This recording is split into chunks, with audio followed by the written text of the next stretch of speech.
কোনো ছেলে যদি অন্য মেয়ের সাথে লুকিয়ে কথা বলে বিয়ের পরে, তাহলে তার কি শাস্তি? বিয়ের পরে মানে বিবাহিত লোকে কাম করছে, ডেঞ্জারাস কথা। বিবাহিত মানুষ যদি বিবাহের পরে কাজ করে, বিবাহিত স্বামী স্ত্রী তারা তো লুকায়া প্রকাশে যেমনি খুশি এমনি কথা বলবে, এক্ষেত্রে কোনো বাধা ধরা নিষেধ নাই। আমাদের দেশে অনেক মূর্খতা এখনো গ্রামাঞ্চলে আছে। কোনো বিবাহিত ছেলে মেয়ে স্বামী স্ত্রী সম্পর্ক খুব ভালো, সারাদিন ইটিস পিটিস আলাপ সালাপ করে, মেসেজ দেয়, মহব্বত করে, একজন ছাড়া একজন খায় না, বসে থাকে। এগুলো হলে অনেক ময় মুরব্বী আছে, অনেক বুড়া বুড়ি আছে, তারা এগুলো সহ্য করতে পারে না, আছে না নাই? এবং অনেক কটু কথা শোনা যে কত ঢং তারা দেখায়।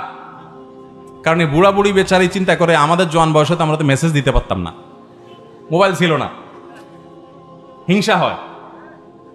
তো এটা মূর্খতা। স্বামী স্ত্রীর মধ্যে সম্পর্ক যত নিবিড় হবে, ইমানদার হিসাবে প্রত্যেকটা মুসলমান তত খুশি হওয়া উচিত। কারণ সে যদি স্বামী স্ত্রী পরস্পরের মধ্যে সম্পর্ক ভালো না হয়, তাহলে আরেক জায়গায় যাবে, তার চরিত্র নষ্ট করবে। অতএব নিজেদের সম্পর্ক ভালো থাকাটাই উচিত।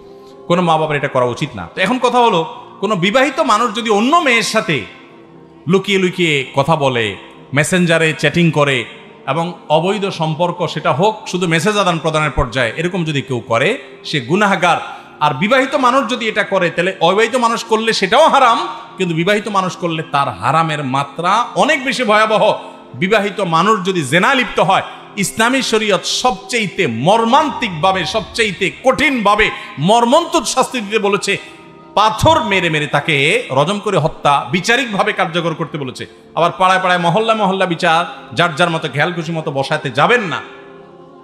এত বড় কঠিন শাস্তির কথা কেন বলেছে ইসলাম? কারণ মানুষ পৃথিবীতে টিকে থাকবে, মানব সভ্যতা টিকে থাকবে বৈবাহিক সম্পর্কের মধ্য দিয়ে।